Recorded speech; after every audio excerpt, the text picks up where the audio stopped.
Hello fellow old schoolers and welcome to some more old school magic here. Now we are going to continue where we left off in the previous video, but we're gonna finish the games featuring Composition A first, and then we'll circle back and take a best of 3 with Skynet, my other deck.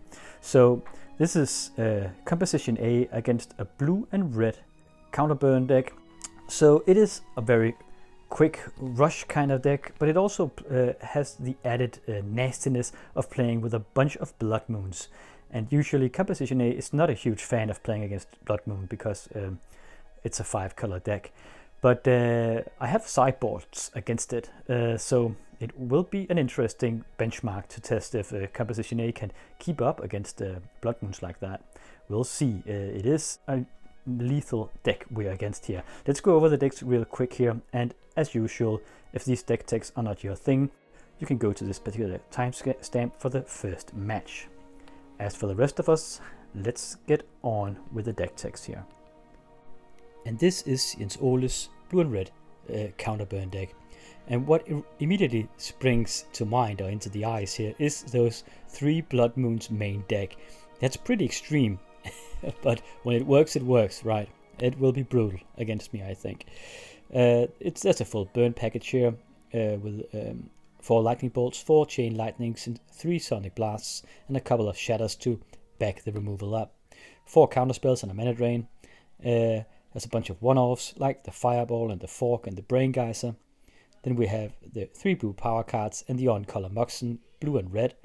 For creatures, we have the 4 flying men, 4 serendipity fleets, and obviously the 4 Mishra's Factory.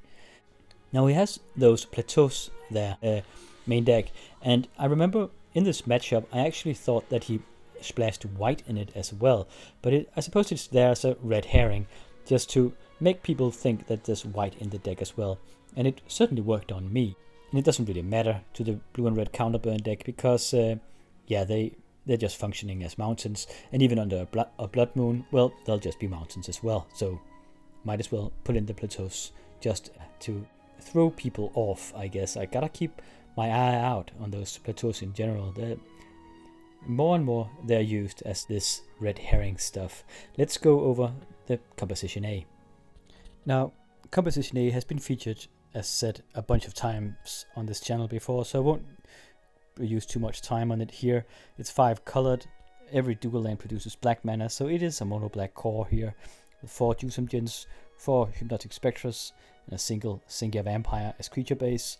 Then we have a couple of Underworld Dreams that, together with the draw 7s, will provide some burn for the deck.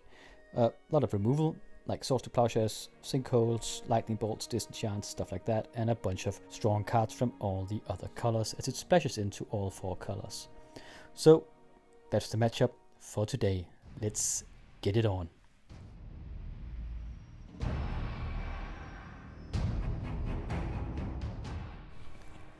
So we have the blue and red counterburn on the left, and Composition A on that playmat starting off here, on that Electric Eels playmat with a factory into a Sol Ring here. Turn 1. Ooh, and there's a Library of Alexandria on the hand of the blue and red counterburn. Not too shabby at all. Start off with that. So he draws immediately. Oh, Ancestral Recall there as a Black Lotus. What a start from him. So with that Black Lotus out, he can actually counter at this point if he has any counter spells. So I imagine that's why he plays it, and also to avoid discarding, obviously. Okay, attacking here. Probably perhaps making him crack the Lotus. Just choose 2. So getting in for 2 points of damage. There's the Underground Sea here. Seems like could be that I want him to crack the Lotus and use it. Now he is riding that Library of Alexandria from the get-go here, but Composition A is geared towards handling this with plenty of extra land destruction in the deck. The trouble is, will he be able to counter that? Coming over with the factory again. So 2 points of damage. Second black mana. Okay, sinkholing the library immediately here. Tries to draw a card. It looks like he's digging for a counterspell here. Ancestral Recall. What do we have here?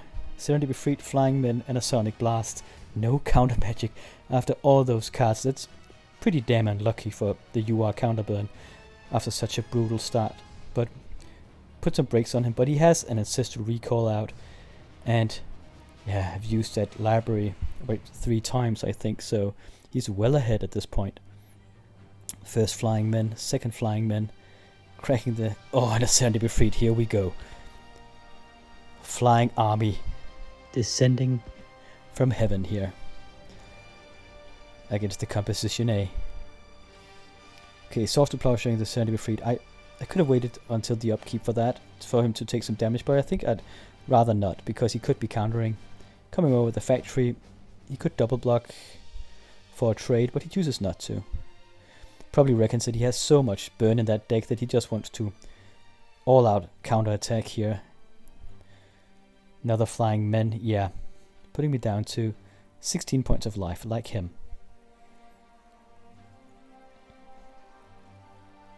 And he still has a full hand, even after that onslaught of creatures here. Because of the library and the Ancestral Recall. And he has double blue mana up now. So who knows, he might have drawn a counter spell here. We need... Composition A needs some creatures at this point.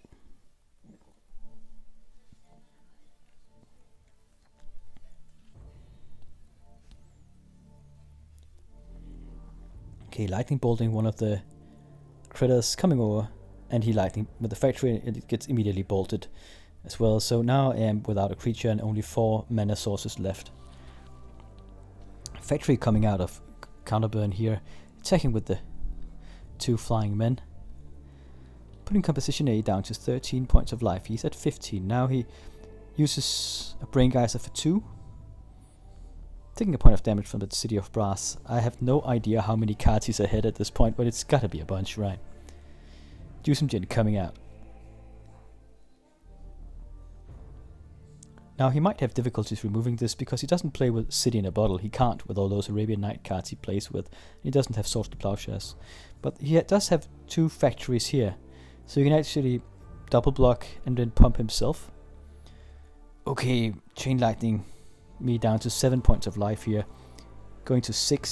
Seems like I'm forgetting. Should take a point of damage from the Jusumjin. Should be at 6 life at this point. Counter-attacking with the Jusumjin. Really dangerous here. You could just, like, double block it. No, he just takes it. That's amazing. Another Jusumjin. Okay. Trying to put it out. He considers countering it here. No, he'd rather just Sonic Blast me at my end step. I'll be at 3 points of life. Jusums will do 2 points of damage in my upkeep. So he just pokes in for 2 damage. 3rd Factory coming down. He just passed the turn and the Jusumjin will kill me. Okay, but as he does so, I'm Swords to Plowsharing my own cow. And he counters the Swords to Plowshares. So, never mind. Killed by my own Jusumjins. I did have a Time Walk in hand though. That would be excellent with 2 Jusumjins out. That'll be 15 points of damage in one swoop here. But yeah, just couldn't keep up with all the card advantage of the counterburn player. Too much damage, and it was a nice detail from him just to avoiding countering my Jusumjin, just knowing that, well, I can just Sonic Blast you, then fly over the Jusumjins and damage you, and then your own Jusumjins will kill you. Pretty cheeky. Okay, round number 2 here. Composition A is mulliganing down to 6 cards at this point.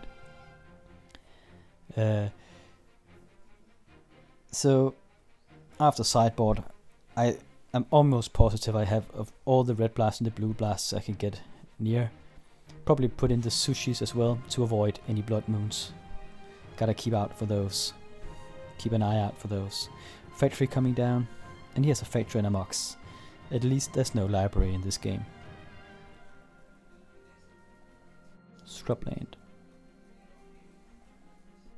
Now that gives Composition A enough mana for a disenchant here to disenchant that Factory if he attacks. Now I can also keep it in hand if he plays a Blood Moon here. Another Factory. As you can play the disenchant as a fast effect in response to the Blood Moon, so I might be hesitant to tap out here. Because he has told me that he plays with Blood Moons, and I know that after sideboard he would likely pack a bunch. I actually think he plays with a full playset after sideboard. So City of Brass coming out here. Still waiting on him. Third factory. Well, he might not play a Blood Moon now. That's a veritable army of factory workers there that he will just make into mountains. But then again, a Blood Moon will screw me over. I'll only have the Moxen to try to get rid of them. Okay, here's Dusemjin coming out. Though against all those factories, I mean, he can block and then pump himself into a 5-5 with all those factories, so I will only be able to trade with a single factory. I suppose it's worth it though. There's the plateau. I thought, okay, damn, he might play with Swords to Plowshares here. Or Spirit Links if I'm really unlucky after sideboard. But nothing comes out of it, and we know now that it's just to trick you. It's really just a mountain. Or it's really just used as a mountain. Okay, so giving it a good think here. I think I should attack, but perhaps I'm a bit too scared about him just letting me in and then counter-attacking for 6 points of damage. I do have a defending factory though. So I think that Dusemjin should pay a visit at this point. Expect my visit when the darkness comes. The night, I think, is best for hiding all. Seems like I'm about to activate the factory here. Yep. Okay, I must have some removal in hand, I suppose. But it doesn't really matter. As I activate it, he just bolts it away. So, gotta come over with the Dusemjin instead. Now, as said, he can trade with a single factory here. So he blocks, then he pumps himself all the way up.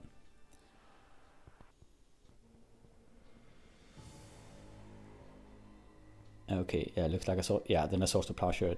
Now it might look odd. Usually you would remove the factory as he declares a blocker because he gains 5 life now as the block is complete.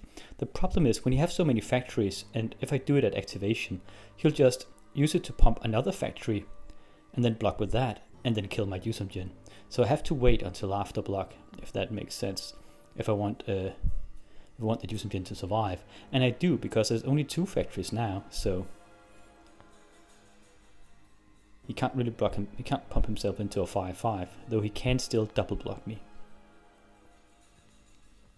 But yeah, that was the reason why I waited until after block before I removed it. Chaos Orb coming out here.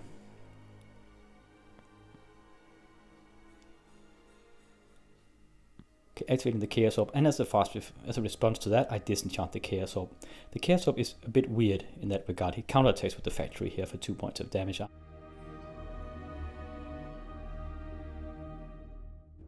But yeah, you can remove the Chaos Orb after its activation because before it can work, it is required that it hits the table. Okay, regrowthing the disenchant here, likely to either block the Blood Moon or destroy one of those factories there. I have enough mana to use the disenchant now. If he counterattacks me. Okay, just reworking the mana here. That wouldn't be legal in a tournament, but it's a casual game here, so who cares? We're usually quite lenient in this regard. So he passes a turn, doesn't choose to come over here into the disenchant, and I take a point of damage from the Dusemjin. Then the cow comes stampeding over again. Okay, only blocks with a single factory this time. That is a bit surprising. So at activation this time, I'm Swords to Plowsharing it, because there aren't enough factories now, so he can't really pump the other and then trade with the Dusemjin. So he just pumps it into a 3-3. Gaining 3 life, taking 5 points of damage. So, in essence, he takes 2 points of damage and is down to 18 life after the Dusemjin has kind of just punched him twice here. I don't know why the factory didn't pump itself. Perhaps it had summoning sickness. He has a lot of mana here. Only needs a fireball. He can actually fireball for 5. Okay, Chain Lightning on the cow.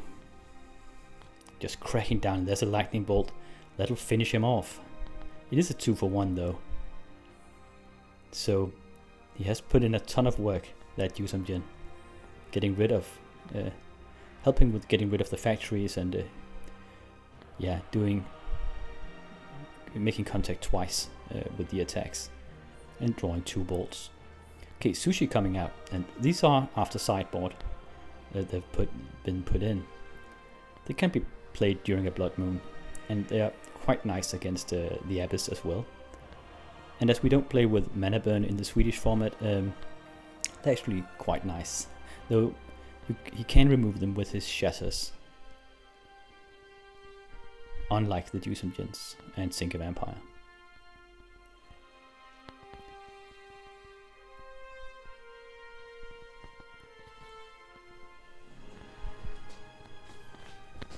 Okay, strip mining the factory here and getting in for 4 points of damage. The point is here, by strip mining the factory, he can't block me and then bolt me. That's the point of doing that. He can't block the Sushi and then bolt it afterwards. Okay, and same principle here. Destroying the flying men, and I can do 4 points of damage if I do that. Ooh, putting down a Yusamjin here. Okay, this is really pressure on him now, and he has used his Chaos Orb, only drawing into a volcanic island.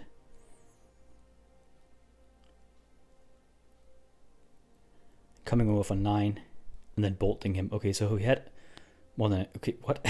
Forking it. I thought he was countering it, so I had a Red Blasters back up here, but it was a fork, so he just forked the lightning bolt into my face. We're going into round number 3.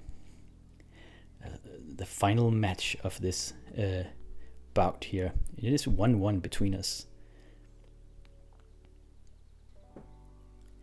So, oh, there's a control magic on his hand there. So yeah, I think I have a couple of red blasts, a couple of blue blasts, and those sushis in the sideboard, from the sideboard here.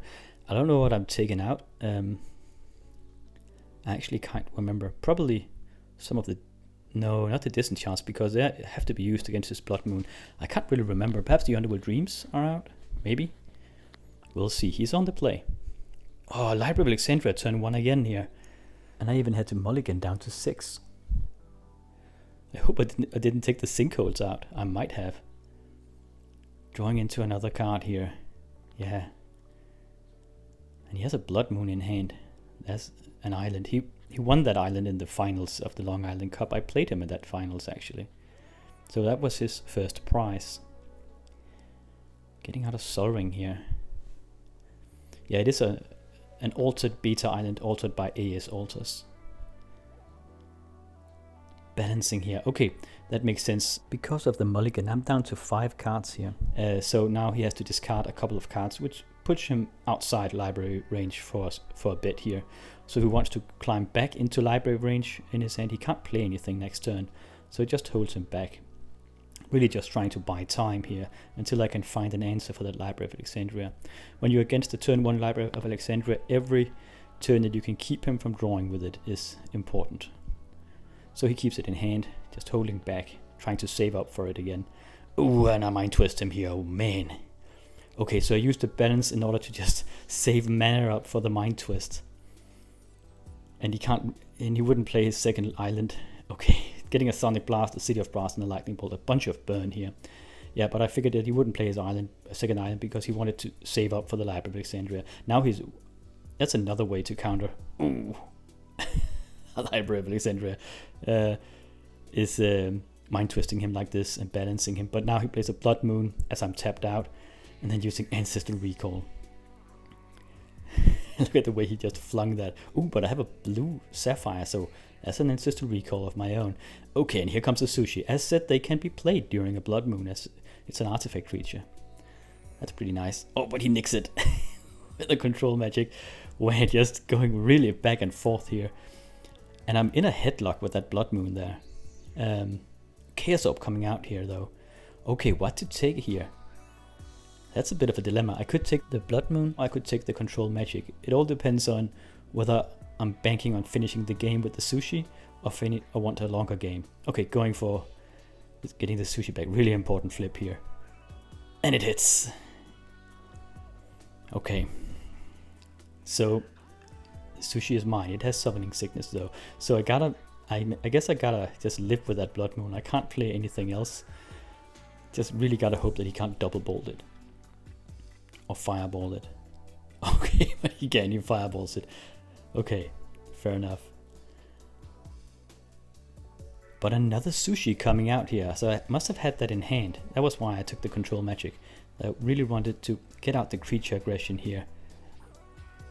And as they have 4 in toughness, they are quite dangerous for him. He can't really just bolt them out with a single bolt. Okay, getting out flying men here. I have a green Mux now. That's another colored mana here.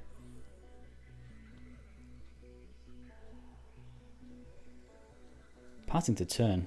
I'm attacking with the sushi. And he blocks with it. Needs something here. Another flying man. Now, as said, he can block the sushi and then bolt the sushi to get rid of it. And if I lose that sushi, I'm screwed. Oh no! Using the Sapphire. Okay, I must have felt rather confident with that Sapphire out, as I could just blue blast the Blood Moon once I got into it. And okay, there's the Underworld Dreams, so I haven't sideboarded those out either. Very nice. Putting the Dreams on him here.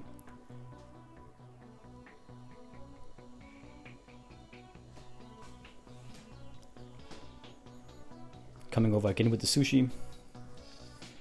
I wish that Underworld Dreams were down earlier with all the card draws he's had, but I can't complain. This is an excellent position. Now that Yuuzhan can come out as the Blood Moon has been blue blasted. So that is 10 points of damage next turn. Wheeling here. It's a suicide. I guess he just wanted to go in his own way. Drawing into if he can perhaps try to bolt me out in the meantime, but he can't. Taking 7 points of damage with the with the Underworld Dreams here, and finishing himself off before all those creatures could close in on him. So yeah, Composition A took this one, the final one here. So it actually can tangle a full playset of Blood Moons after sideboard. The issue is if I sideboard all this stuff in and he doesn't put in his Blood Moons. That's always the tricky part. But it's always good to see that even with a 5-color deck, I can play around against those Blood Moons and still function. So yeah, good game, 2-1. Next up, we're having a dip back into Skynet against the Rook and Burn deck that we saw just before. And then we're off into the 7 points singleton if I can get those videos to work. So thank you for watching, and I'll catch you in the next one.